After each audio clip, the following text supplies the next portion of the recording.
जाएगी, कभी मंत्र नहीं जपेगा। उसको पता है ये मंत्र सब झूठ है, तंत्र मंत्र सब झूठ है, इनमें न भर में कोई, और सार शब्द जाने बिना कागा हंस न होए। ये जितने भी जंत्र मंत्र तंत्र हैं, ये सब 52 अक्षरों का खेल है। 52 अक्षरों के द्वारा सारे मंत्रों को बनाया गया, लेकिन जिसने 52 को बनाया उसको नहीं जान पाया। दिया किसी ने जलाया, दिया सबने देखा, सबने दिए को माथा टेका। अरे जिसने दिया जलाया उसे कोई जान नहीं पाया। किसने दिया जलाया? आत्मा ने। बिना आत्मा के दिया जला के दिखाए कोई? मंदिर में पूजा कर रहे हो, पूजा कौन करवा रहा है? किसकी वजह से पूजा कर रहे हो? आत्मा की वजह से। सामने भगवान की मूर्ति है, पूजा करते करते, आरती गाते गाते, चालीसा गाते गाते बीच में अटैक हो गया, चालीसा भी पूरी ना कर पाए। किसकी वजह से पूरी होती? आत्मा की वजह से। भगवान तो सामने है, वही पूरी करवा के दिखा दे। भगवान पूरी नहीं करवा पाया, आत्मा पूरी करवा देती। नमाज पढ़ने गए, नमाज पढ़ते पढ़ते अटैक हो गया, गिर गए। अल्लाह नमाज पूरी नहीं करवा पाया, आत्मा पूरी करवा देती। तो जो सारे काम करवा रही है उसको जानता नहीं है, और जो खुद का भगवान बना के बैठाया उसकी पूजा कर रहा है। जिस भगवान को आत्मा ने बनाया उसकी पूजा कर रहा है, और जो आत्मा जिसको कभी अस्त्र शस्त्र कोई काट ही नहीं सकता उसको जानता नहीं है। जिस राम भगवान ने जल में समाधि लेके शरीर का नाश करवा लिया, जिस कृष्ण जी के पैर में तीर लगा और शरीर का नाश हो गया, उसकी पूजा कर रहा है। और जिस आत्मा के कोई तीर लगे ही नहीं सकता, अग्नि जला नहीं सकती, वायु सुखा नहीं सकती, जल भिगो नहीं सकता, उसको तू जानता नहीं है। यानी उल्टी गंगा बह रही है। अब करना क्या है? अध्याय 3 17वां श्लोक पढ़ो, क्या लिखा है। गीता क्या कहती है? अध्याय 3 में क्या बोल रहे हैं? हे अर्जुन, जो अपनी आत्मा में रमण करता है, जो अपनी आत्मा में तृप्त है, जो अपनी आत्मा में संतुष्ट है, उसके लिए कोई धार्मिक कर्म कर्तव्य लागू ही नहीं होता। वो सारी उम्र मस्जिद ना जाए अगर मुसलमान है तो, वो सारी उम्र मंदिर ना जाए अगर हिंदू है तो, वो सारी उम्र गिरजाघर गुरुद्वारे ना जाए अगर ईसाई है या सिख है तो, तब भी वो दुनिया का सबसे बड़ा धार्मिक आदमी कहलाएगा। उससे बड़ा धार्मिक कोई होगा ही नहीं, क्योंकि कृष्ण जी ने यही समझाया है, लेकिन किसी को समझ नहीं आया। कृष्ण जी के मत्थे टेकने में लगे हैं, सुबह भी शाम भी दोपहर भी, सुबह भी शाम भी दोपहर भी, और जो वो बता रहा है वो तुम्हें पता नहीं है, वो मानोगे भी नहीं, पता भी लग गया तब भी नहीं मानोगे। यानी एक पिता की ऐसी औलाद पैदा होगी, बड़ी मिन्नत मांग मांग के, मन्नत मांग मांग के, 10 साल मन्नत मांगता रहा, तब जाके एक औलाद पैदा हुई। बड़ा खुश हुआ, लड्डू बांटे। बच्चा धीरे धीरे बड़ा हुआ, उसको पता लगा पापा के पैर छूते हैं, पैर छूना शुरू कर दिया, और खुश, क्या संस्कारी बेटा आया है। सुबह दोपहर शाम 3 बार माथा टेकता है, वाह। लेकिन पिता जब भी कोई काम बोले तो काम सुने ना, माथा टेक के चला जाए, खा पी के शाम को फिर आके फिर माथा टेक के सो जाए। बस माथा टेक के चला जाए, खा पी के माथा टेक के सो जाए, करते करते बूढ़ा हो गया। बाप उसका भी और बूढ़ा हो गया। अब नुक्कड़ में बैठे हैं सारे, अरे तू तो बड़ी किस्मत वाला है, तेरा लड़का रोज तेरे पैर छूता है। अरे इससे बड़ा निकम्मा इस दुनिया में कोई नहीं है, इससे अच्छा तो होता ही ना। एक भी काम नहीं करता, ये आज तक इसने एक भी काम नहीं किया। बस वो निकम्मे हम ही हैं जो दिन में 3-3 बार माथा टेक रहे हैं, लेकिन उसका कहा नहीं मान रहे। कृष्ण जी कह कह के थक गए। हे अर्जुन, तू और मैं ये शरीर नहीं है, तू और मैं आत्मा है। ना तू शरीर ना मैं शरीर, कह तो दिया, माना किसने? अभी कहो कृष्ण जी की फोटो बनाओ, देख तेरे को शरीर बनाने लग जाएंगे। अरे वो शरीर है ही नहीं, वो शरीर है ही नहीं। वो कौन है? आत्मा है। अब मैं कहूं आत्मा की फोटो बनाओ जरा, बनाओ जरा, क्या फोटो बनाओगे आत्मा की? कृष्ण जी की कोई फोटो बना ही नहीं सकता। कृष्ण जी के शरीर की फोटो बन रही है, करंट की कोई फोटो बना ही नहीं सकता। पंखे की फोटो बन रही है और पंखे को करंट मान के पूज रहे हो, जय करंट देवा, जय करंट देवा। करंट है नहीं उसमें, करंट उसमें है नहीं, और करंट देवा की पूजा चल रही है, कृष्ण उसमें है नहीं, और कृष्ण जी की पूजा करके आ रहे हो। वाह भाई वाह भाई वाह। यही समझा रहे हैं कृष्ण जी कि हे अर्जुन, जो अपने जीवन काल में आत्म सत्ता को जान जाता है, आत्म ज्ञान को जान जाता है, वही परमात्मा को प्राप्त करता है। और जो अपने जीवन में पूरा जीवन बीत गया, बुढ़े हो गए, मरने वाली हालत हो गई, जो अपनी आत्मा को ही नहीं जान पाया, जो सबसे करीब है। मंदिर तो फिर भी गांव के नुक्कड़ पे है, जाना पड़ेगा। कब जाओगे? जब तक पैर सलामत है। और बिस्तर पे पड़ गए तो, जब बिस्तर पे पड़े रह गए तो कैसे जाओगे? लकवा मार गया, फिर क्या करोगे? फिर कैसे जाओगे? छूट गई पूजा, छूट गई घंटियां, छूट गए कीर्तन भजन, सब खत्म। बताओ, केवल आत्मा को जानना है। आत्मा को लकवा छोड़ो, कोमा में भी चले गए ना, तब भी जान लोगे। वो ऐसी चीज है, आत्मा से तुम दूर हो ही नहीं सकते, क्योंकि तुम ही आत्मा हो। लेकिन तुम जान नहीं रहे हो अपने आप को। तुम अपने आप को आदमी, औरत, बच्चा, बूढ़ा, जवान मान बैठे हो, जबकि तुम शरीर नहीं हो, तुम आत्मा हो। तुम्हारा वो हाल है जैसे एक सांप केचुली को छोड़ता है। सांप अपनी केचुली को छोड़ता है, खेतों में केचुली पड़ी होती देखिए ना।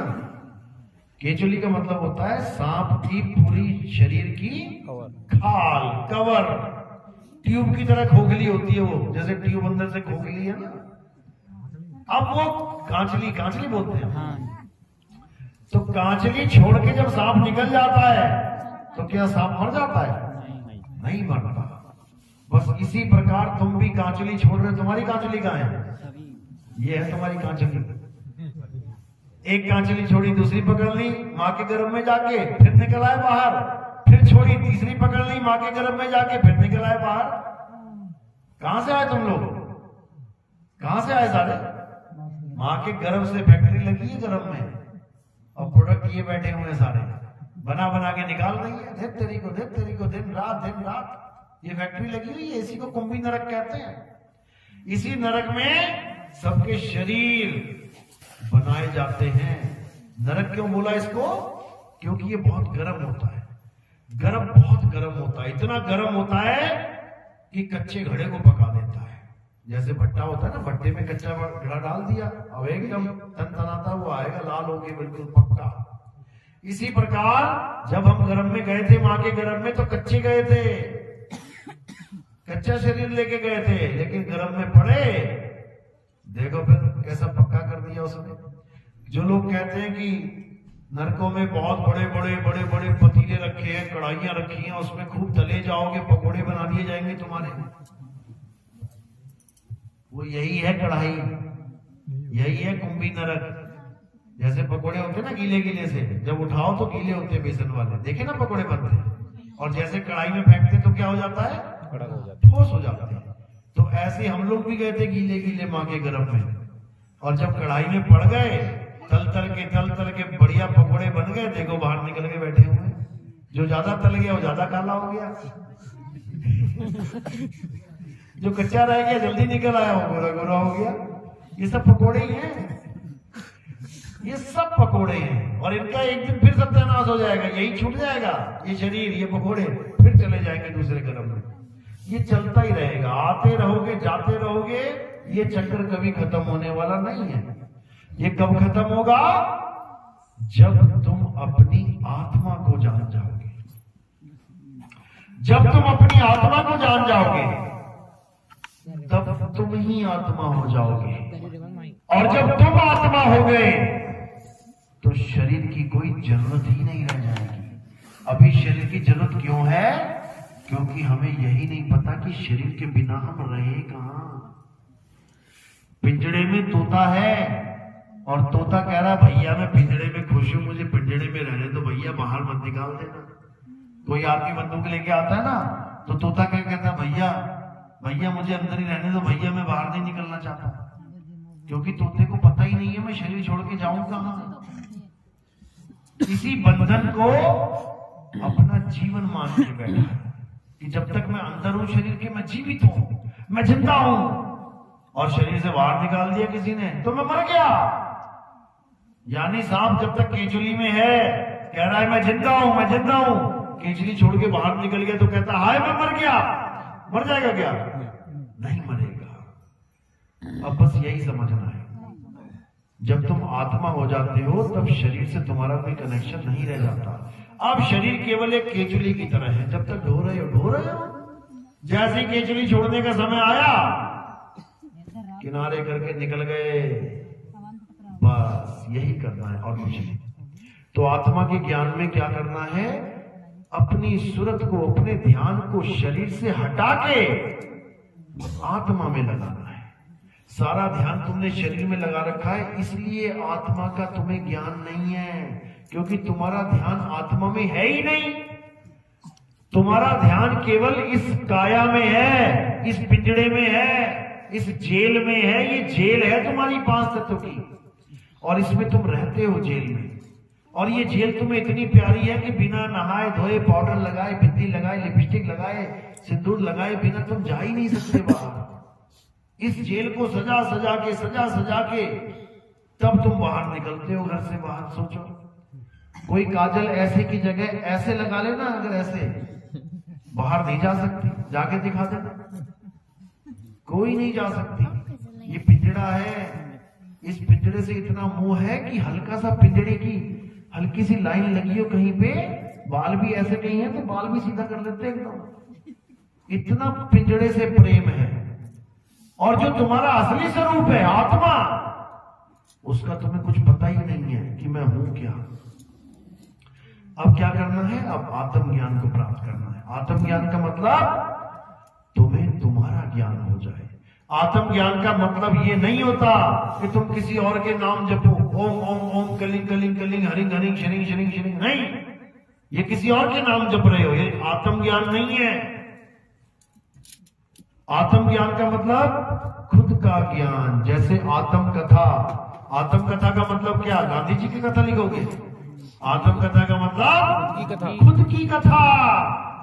आत्महत्या मतलब क्या? पड़ोस के 4 लोगों को मार दोगे, आत्महत्या होगी? आत्महत्या मतलब खुद की हत्या। आत्मरक्षा मतलब क्या? खुद की रक्षा। आत्मनिर्भर मतलब खुद पे निर्भर। आत्म कल्याण मतलब खुद का कल्याण। इसी प्रकार आत्म ज्ञान मतलब खुद का ज्ञान, ना कि किसी भगवानों के नाम जपने। तुम्हें भगवान, तुम्हें परमात्मा इसीलिए नहीं मिल रहा है क्योंकि तुम उनके नाम जप रहे हो। नाम नहीं जपना है, खुद को जानना है, क्योंकि तुम्हारा खुदा खुद में है। बस इतना समझ लो। इसलिए साहब कह रहे हैं जल में मीन प्यासी, मोह देखत आवे हासी। आत्म ज्ञान बिना नर भटके, कभी काबा कभी काशी। काबा और काशी क्यों जाना पड़ रहा है? क्योंकि किसी दूसरे की पूजा करनी पड़ रही है। और जब खुद की पूजा करनी हो तो कहीं आने जाने की जरूरत नहीं। अरे ना कहीं आना ना कहीं जाना, आपे में आप समाना। खुद में समा जाना है तुमने, अपने स्वरूप में समा जाना है। इसी को मुक्ति कहते हैं। चलो आज का सत्संग यही समाप्त करेंगे। मेरी बात समझ में आ रही है या सब ऊपर से बाउंस जा रही है? किस किस के समझ में आई मेरी बात? दिखाओ जरा कैमरे में, कैमरे में दिखा दो। हाथ खड़े, हाँ खड़े होकर दिखाओ। किस किस के बात समझ में आई? हाथ खड़े करो जरा। अच्छा, पूरा गांव जाग गया। अभी कल को गणेश चतुर्थी आ जाएगी ना, सारे थाली लेके मंदिर के सामने खड़े होंगे। सब भूल जाएंगे कौन सी आत्मा कैसी आत्मा, बाबा आया था आत्मा आत्मा करके चला गया। सबके हाथों में वही पत्थर आ जाएंगे दोबारा से। आत्मा को जानना है मेरे भाई, आत्मा